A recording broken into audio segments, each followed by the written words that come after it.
Welcome back to Coremates. If this is your first time here, welcome. And if you've been listening with us through Podmas, day after day, thank you for being here again. It means something that you pressed play. It means that, in the middle of everything happening around you, you chose to pause. Even if it's just for these few minutes. Even if you're half listening. Even if you're tired. It's Christmas Eve. And wherever you are right now, I want to invite you to arrive gently. You don't need to sit up straighter.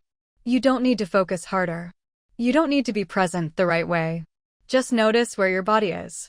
Notice the weight of yourself, the chair, the bed, the floor beneath you.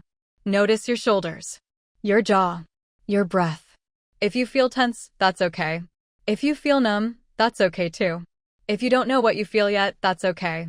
There's no emotional requirement to be here. Maybe you're wrapped in a blanket, lights glowing softly somewhere nearby. Maybe you're alone in your room while the world feels loud outside. Maybe you're in the middle of family noise, conversations overlapping, expectations hanging in the air. However you arrived, you are welcome. You don't need to bring your best energy. You don't need to bring gratitude. You don't need to bring joy, optimism, or answers. You can come exactly as you are, tired, reflective, overstimulated, quietly okay, or not okay at all. This space isn't about fixing you. It's not about pushing you forward. It's not about asking you to become something different tonight. It's just a place to rest for a moment. To breathe without performing. To listen without needing to respond. To exist without being measured. So, if you want, take a slow breath with me. In through the nose. And out through the mouth. Nothing to force. Nothing to improve. Just let your body know. For these few minutes, I don't have to hold everything. You're safe here. You're allowed to slow down. And you don't need to go anywhere else right now. And as you settle here, as your body softens just a little, it makes sense if your mind starts to wander. Christmas Eve has that effect. It's one of those moments in the year that naturally invites reflection, even when we don't ask for it. The year is almost over. The lights are up. The calendars are closing. And suddenly, questions begin to surface. How am I really doing? What kind of year was this for me? Am I becoming who I thought I would be? These thoughts don't mean you're ungrateful. They don't mean you're negative. They don't mean something is wrong with you. They mean you're paying attention. Despite how it's often portrayed, the holidays aren't emotionally simple for most people. There's joy, yes, but there's also comparison, memory, grief, pressure, and expectation layered underneath.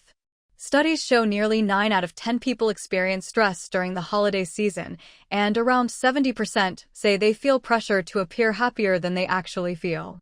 So if you notice yourself smiling on the outside while feeling something quieter or heavier on the inside, you're not failing at celebration. You're just being honest with yourself.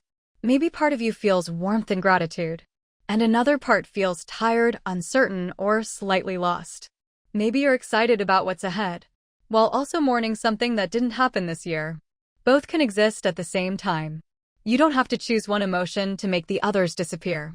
You don't have to fix your feelings before they're allowed. This night doesn't ask you to be joyful on command. It doesn't require you to sum up your year with a neat conclusion. You're allowed to be in between. To not know yet.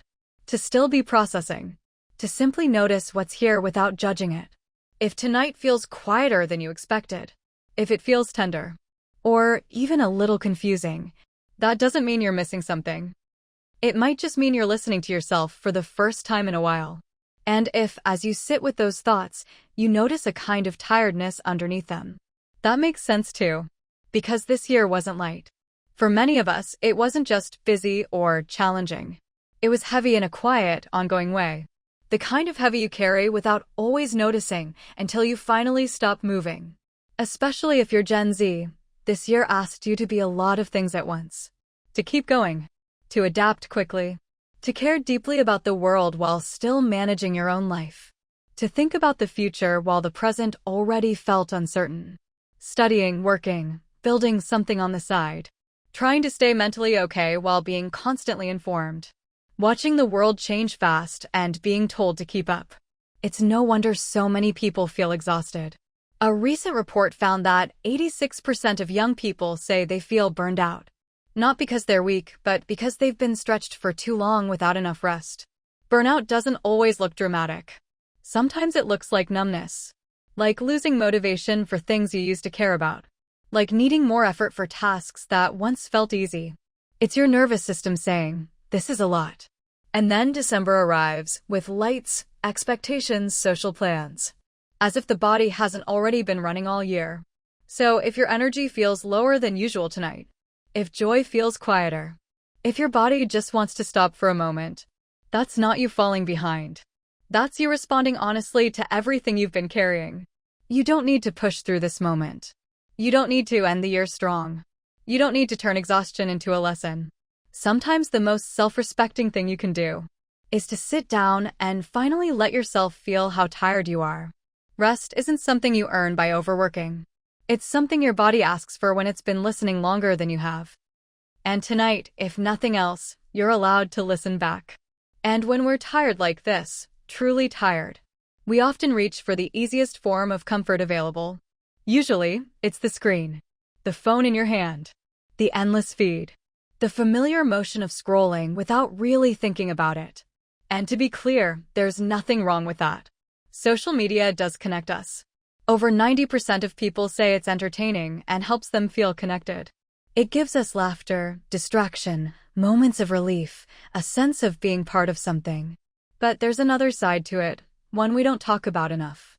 Even with all that connection, 43% of people say social media makes them feel more lonely. So you can be surrounded by updates, stories, messages, and still feel like something is missing. That kind of loneliness is quiet. It doesn't announce itself. It sits underneath the scrolling, underneath the notifications, underneath the noise. You might not even notice it at first. Just a subtle sense of emptiness after closing an app. A feeling that you've been with people without actually being seen. That's not a failure of gratitude. It's a nervous system response. Human connection isn't just visual or verbal, it's felt. It lives in tone, presence, pauses, shared silence. Things a screen can't fully carry. That's why so many of us try to create distance sometimes. Over 80% of Gen Z have tried muting apps, deleting platforms, or setting time limits. Not because we hate connection, but because we crave a different kind of it. One that doesn't demand constant attention. One that doesn't compare. One that lets us rest inside it.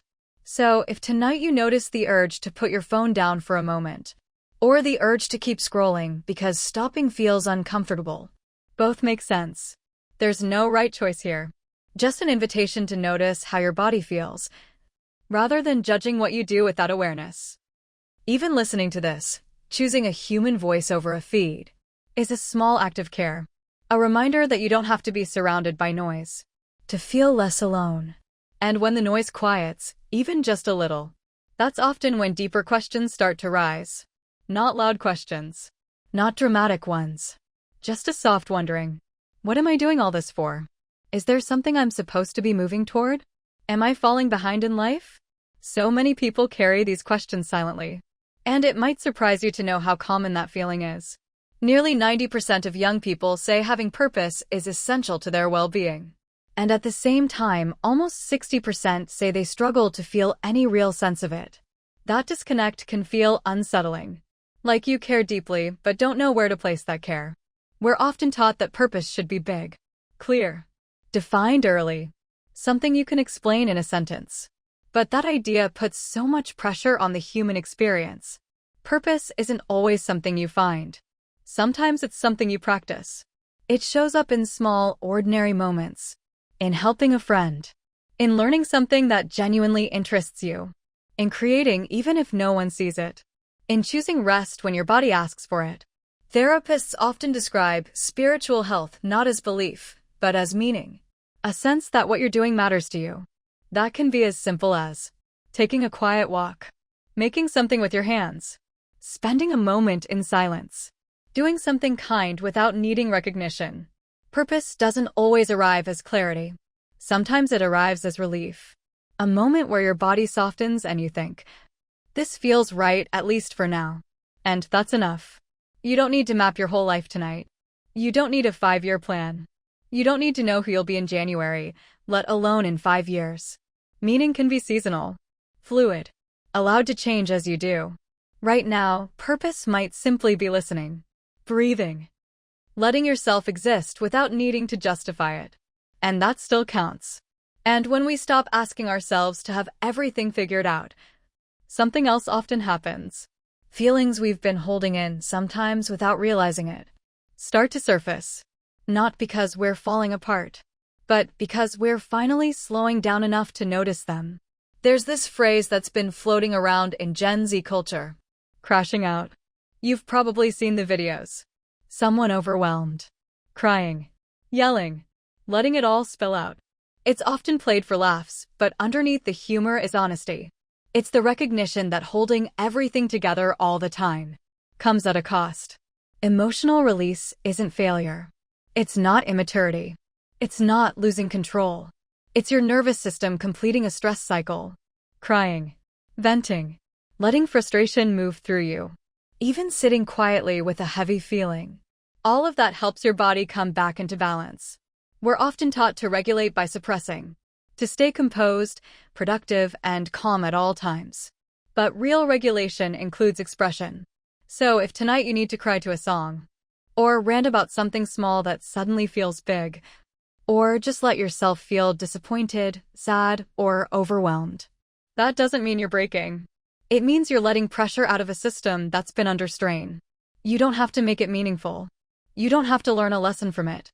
You don't have to post about it or explain it. You're allowed to feel without turning it into content or growth. Sometimes release is quiet. Sometimes it's messy. Sometimes it's just a deep sigh you didn't know you were holding. And all of it is okay. And after emotions move, after the release, the tears, the sighs, what often remains is a quiet need for care. Not the kind of self-care that feels like another task to complete. Not routines, glow-ups, or becoming a better version of yourself. Just simple kindness. Because being always on doesn't mean being okay all the time. Over 70% of young people say they feel anxious about work, money, or the future. That's a lot to carry, especially when the world keeps asking for more. So maybe tonight, care looks smaller than you expected. A warm drink held with both hands. Letting your body rest without scrolling. Laughing at something silly. Texting someone who feels safe, or not texting anyone at all. Care doesn't have to fix anything to be valid. And there's something else many of us feel this time of year. Obligation. Obligation to attend. To show up. To perform closeness. To act grateful, joyful, social. Almost 90% of Gen Z say they attend holiday gatherings out of obligation. So if you're tired of explaining yourself, if part of you wishes you could skip, leave early, or simply be quiet, that doesn't make you ungrateful. It makes you honest about your limits. You're allowed to choose softness over expectation.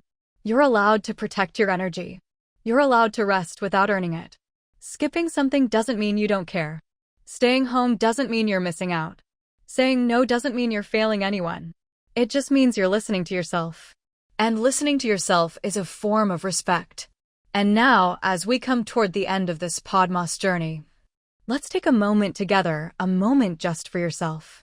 Take a slow breath in, and a long, soft breath out. Notice your body. Notice your heart. Notice your mind. Feel how it feels to allow yourself to simply exist here, without doing, fixing, or performing. You made it through the year. You carried so much.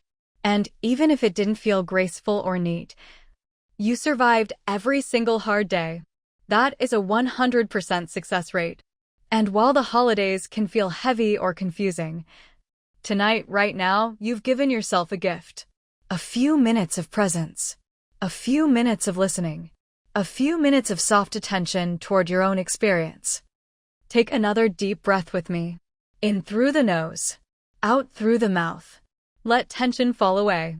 Let a little softness in. You are allowed to rest. You are allowed to feel. You are allowed to be enough, exactly as you are. We'll be back in January, with new episodes, new reflections, and the same gentle presence. We'll talk about curiosity, growth, clarity, and the small ways life nudges us forward. But always at the pace that feels human. Because that's the way we move best, steady, soft, and fully aware of our own limits. So for now, take these minutes you've given yourself as a little space of peace and wonder this holiday season. Happy holidays, friend. Take care of yourself because you matter. And remember, your presence here, right now, is enough. We'll see each other in the new year.